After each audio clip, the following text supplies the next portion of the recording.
Hi, my name's Sam Price, the Crypto Lifer, and every single Friday I give you a top-down analysis. I go over Bitcoin, Bitcoin dominance, the total market cap of all the cryptocurrencies, but we even go over the dollar, gold, silver, the S&P futures, and the NASDAQ. I want to give you a whole macro picture of the bigger market, just all the different things that are moving and all the different gears that are connected in place. So let's take a look at what's happening. We're even going to throw in oil now, as oil's become a big part of all this. So this will be the first time we had oil on the weekly technical analysis. First thing I'm going to do is look at Bitcoin, because I'm a Bitcoin guy first, and we go from there. And it has become the ecocentric asset that everything can kind of, bend off of. You can get a lot of information of what's happening if you watch what's happening to Bitcoin, right? As it gets more in place in our broader financial sector too. I have some bad news today. The monthly closed green. The monthly looks like it's going to close red, and it was green every single time I did this every single week in March. And now it looks like the tables have turned, and that's going to be a bearish close. It was finally going to be the first in 5 months, and now we're going to have 6 straight months. I mean, it's not over yet. We could still get a reversal. We have 4 days, 5 days, but right now that monthly looks like it's going to close red, which means there could be a continuation further to the downside. I was looking for at least shoulder, head, maybe kind of a right shoulder, like a sideways right shoulder there, something like that. And we may still get that. Nothing is ruled out just yet, but right now it was green. There was a chance of we getting a move back to the upside. And right now, we have to say that is a red candle, and it's going to close bearish. That's going to be a bearish close on the monthly. The 2-week chart, same thing. I see it in this flag, this falling wedge flag here. And it just looks like it's getting tighter. And once, this wedge could even break down. This wedge could break down just like this, right? Something like that. And send it back down to the 200 moving average on the 2-week chart. We have a gap here too. And there's a bunch of liquidity waiting at 42,000. And then a gap back to 25 if that doesn't hold. So not tons of support for Bitcoin after a major run to the upside. You look at the weekly looks bearish. It looks like it's breaking down from a bear flag right now as we speak. And that tells me that there could be a way bigger low coming our way, right? So right there, you take your measured move from wick to wick here on the weekly, and you see that clearly is going to send you somewhere down to $45,000. So it doesn't look amazing for Bitcoin. I got to tell you, it looks like we are going to go lower. It's the one thing I got to say. It looks like we're going to go lower. We take a look at the 5-day, the 3-day, they've broken down. Today, some key levels. So unless we wick back up, and then I say next week, it was just a mishap, it looks like the beginning of a bigger dump. And it looks like when we show up next week, we should be somewhere here, maybe 60,000, maybe into the $56,000, $57,000 region. So this looks like the beginning of a bigger dump. Even here on the 3-day chart, you can clearly see that's a measured move. It takes you down to $46,000. So it is what it is. Bitcoin also had this shoulder head. We talked about it possibly making a right shoulder. It did, and then I had to short that last night. We were in the money this morning, and it looks like we may get a continuation. We'll see. It could bounce. You never know. But right now, you broke the trend line. You're bearish. The one thing you could do is possibly double bottom here. All right, so here's your hopium copium. Somehow you make a W here, and you bounce through the gap back to 80,000, 87,000. But we had so many chances. That massive rejection at 76K was a pretty big deal. It was, and then you made a higher low, but then you made a lower high. And when this right shoulder was solidified, that's when you knew. And that was basically, that was the Thursday close. We knew we were likely going to close Thursday night and get a continuation dump into Friday. And that's exactly what happened for BTC. You look even closer to the 4-hour, and I just see more downside now. You are pretty far from the 21, so I would wait for this to catch up. But if you're looking for it right now, I'd be looking for the 15-minute, and to me, it's in a bear flag. And it looks like it's consolidating and getting ready for a lower low. So I see a dump happening through today, and when you watch this, we may actually have continued this dump and be going further. And I see us headed somewhere down to 62,000 and a bigger dump happening as we head towards $59,000 BTC. So Bitcoin did break down, and I see lower lows coming. Watch my channel throughout the week to see if we do get a reversal. I'll be one of the first to find it. But that is what it is. You take a look at the total market cap in all of cryptocurrency, and it's going to be doing the same thing. We collapsed, right? We weren't able to hold levels. The 3-day 200 moving average, remember, ever since we let go. Then we've made a bear flag, and now it looks again, I'll delete this because it's, but now it looks again like the bear flag is breaking down. We fell, we bearishly retested, and now more lows coming. So I would bear up and winter up, Could we make a double bottom here? There's a chance we hit a bottom and base. There's a lot of supportive resistance, but I'd say at least we're coming down at $2.1 trillion. And you got to assume we're going to go lower all the way to the target right now, since that's what we're in a downtrend, bear flag down, until we get a massive reversal pattern. This is what I see happening for and I told you guys to stack your tether, to stay out of altcoins. It was the time to short and long Bitcoin. Just trade Bitcoin. And I do stack Bitcoin. I still buy Bitcoin. But it's really just the time to short the market. Basically day trade Bitcoin. Like short it when it's got a good run. Long it when it's on a good run. I've been swing trading it, shorting it, just kind of taking what Bitcoin gives me. And this looks like you're going lower, folks. The total market cap and all the cryptos say that, you're going to get a sell-off in these little coins. And, maybe the narrative for altcoins may never revisit the way it was before. It's starting to look like it could be a bigger dead narrative. I think it'll change into AI agents, and cryptocurrency will never die. That's the way we're going to move forward. But I think the old coins are going to move over, and the newer AI type of revolution and companies. And I think because of tokenization, you won't even need crypto. Some companies will come up with it, then they'll tokenize the stock, and it'll be very similar to a crypto. So I think the dynamic is changing. You got too much big institutions with people connections, and it's not that like frontier anymore, which is sad, and with that goes the ability to make money in more guerrilla style, But yeah, I do see more downside here. I mean, maybe there's a chance we bounce, but right now that's going to follow Bitcoin, and I see altcoins getting a sell-off as well. So that's the altcoin market. Bitcoin, it doesn't look amazing. You look at Bitcoin dominance. Usually Bitcoin dominance is in trouble. It looks like it's going to fall when we're in, So I see the shoulder, head, right shoulder. We're getting tight in the zone. And Bitcoin dominance, actually, it's interesting. It'll pump when people rush into Bitcoin when the market dumps, because people will rush out of their altcoins, which will make dominance go up. But right now, to me, you see the shoulder, head, right shoulder. You just see the overall idea in Bitcoin going further down. That looks like you're going to take a move to the downside. So I see Bitcoin dominance collapsing, rounding off on a head and shoulder, which means that's going to dump with Bitcoin. And it looks like there's a bigger bear market move down here for BTC. We move forward to that. Then I'm going to look at US Tether dominance. Very important. All right. When I look at US Tether dominance, that should be in a bull flag ready to pump. We talked about it too. We went over it, how here it was in a shoulder, but it could have broke out. And now I see it in a bull flag. You can see I have it drawn, and that looks like it's going to continue to pump.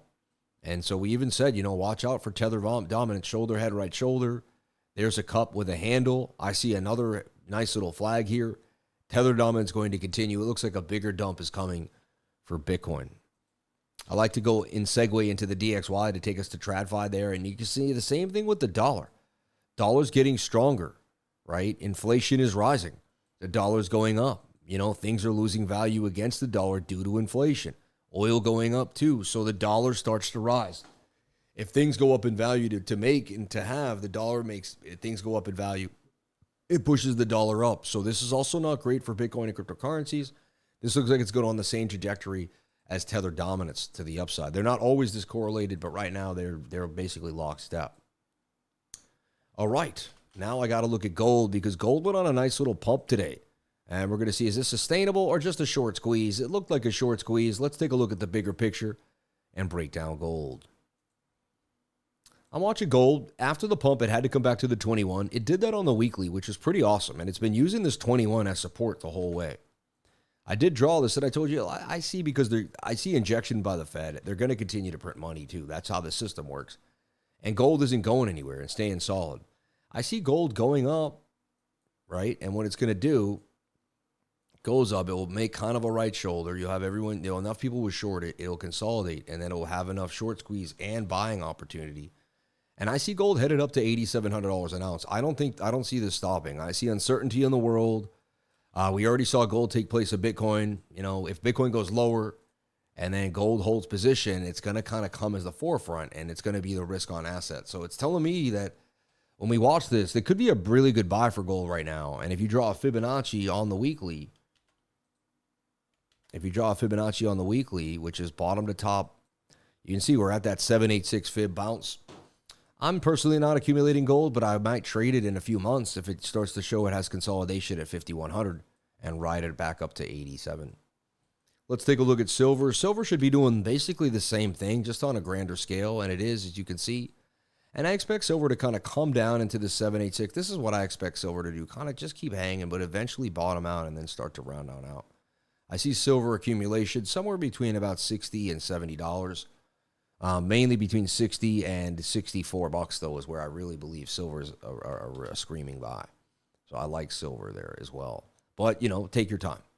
Now, you don't have to jump on silver right away.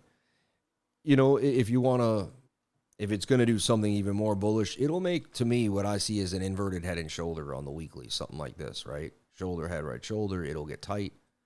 But I do see a bounce, and this could be, they're going to continue to print money, folks. You heard what I said earlier on the stream today about the 10-year and the yield, and so that's going to make silver and gold go up, and I see that continuing. So could be a really good time to actually begin to accumulate a swing trade position and silver and gold there, as I could see it started to make its move back to the upside after the sell-off. That's why you don't chase the stuff. You wait for it to settle. Then you'll start to see the market exactly for what it is. US oil, that crude, baby, that crude. Let's take a look. It's been bullish. We've had a pretty, hold on. Oil future, right? I think that'll be better to look at. So oil futures made this beautiful flag. I got in that huge pump. I ended up getting out. Then they made this tight channel. I didn't trust it after that wacky pump, so I stayed away. And the good thing I did, they basically long squeezed it. Like, I feel like they went after the long. That's what it looks like to me. Whether they use headlines or it's up and down, that's what it looks like to me. And then you can see this is still tight. It does look like oil is breaking out. And honestly, longing oil Friday afternoon has been the play like every single time, So there's a chance I may long oil this afternoon because I've been longing oil Friday afternoons and then selling it Monday morning after we have tension throughout the weekend. And it has played out many times. Oil is breaking out. It crossed the 200. I do see it headed to resistance at 101 and then possibly continuing. After the sell-off of the bounce back, it does look like oil will continue. And this tells me if gold and oil are continuing to go up, it tells me there's something, this war is going to escalate. And so show me the charts and I'll show you the news. It's starting to show me that there's going to be some type of escalation. And that's kind of what we're starting to see. So the charts are starting to tell us what's going to be happening as we continue on this journey. Last but not least, we look at the S&P futures and the NASDAQ. Remember, I kept telling you I was looking for the bounce. I'm looking for the bounce. I'm looking for the bounce. But if they run the dollar up the way they're doing it, stocks have to come back to the downside. So I'm not heavy right now on the S&P, but I have to be. Let's take a look at it. I mean, it's been in this upward trajectory forever. They print too much money, so every time it's supposed to correct the way it's supposed to, it can't because the money printer has to come back on to save the market and to save the economy. And then what happens is you don't get enough of a retracement. Like you should be getting a bigger bump and a way bigger dump. Instead, you keep getting these rallies that are successive, right? And excessive. It's interesting, though. I feel like the pullback, the impulse really starts somewhere around here. So I pull the fib, and it says, hey, you come back down to the 618, the 786, and then you bounce. So I do see a little more of a sell-off. But is it a major dump? If we get a major dump, I see this is shoulder, this is head, then we'll get a right shoulder, I believe, and then we'll get a major sell-off. I think we'll get a very large pattern that we'll be able to see on the weekly. So yeah, I do see a pullback here, and when I pull the trend, I get this top trend. I kind of see us like on this trend line here. It also sets up for, parabolic behavior, right? Because we know they have to print this money. So I see more downside, possibly somewhere down to about 62, 62.50. But I wouldn't be surprised if somehow, some way, we do get a bounce down somewhere in this area. At the same time, look for us to head to the 2-week 200 moving average. If, You know, when I have to be honest now, when I just looked at oil and gold, it looks like we're going to get a dump in the S&P. It looks like we could start to short the S&P, honestly.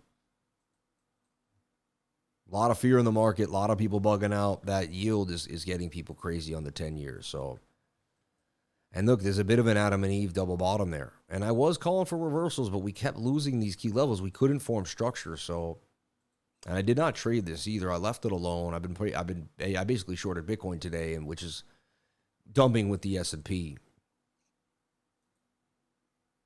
And now you lost the daily 200 moving average. So I would say now you're looking for the daily to form a bear flag or a right shoulder. And then that will be the continuation for the short further to the downside. Maybe possibly a little dead cat bounce this next week. And then you can see how you're starting to form a head and shoulder. So looks like we're in for a bigger dump in the bigger markets. And then that could make a bigger head and shoulder. So I am pretty weary. It doesn't look amazing here on the S&P and the NASDAQ. Same thing here. Losing the daily 200 moving average is not a good look. That's a very bearish sign. That's usually when I would start a short, right? You can get it now with the stop on the other side, and the NASDAQ may be taking a nasty, nasty dump. And usually it heads to the 200 moving average. You know, if it loses the daily, it heads to the 200. So I see the NASDAQ headed lower. Look like it's going to continue to dump. The issues with the war, people jumping into gold, getting away from risk on assets like stocks and Bitcoin, you can see what's going on right now. And so someone knows something, and big money is moving, and it does look like we're going to head further down. Looks like you're going to see a move all the way back down here. And you do see, that's cat ears. There was a double top, some bearish divergence, right? So, and I didn't trade the NASDAQ long. I just kept looking at it. It did look like I was looking for the bounce here because we had resistance, and I was like, if they're going to print this money. But now I'm looking at, too, a lot of the money they're printing is just to keep the system the way it is. It's not really enough to go around, so we might not even get enough injection as we thought into the stock market. Everybody, that is your top-down analysis.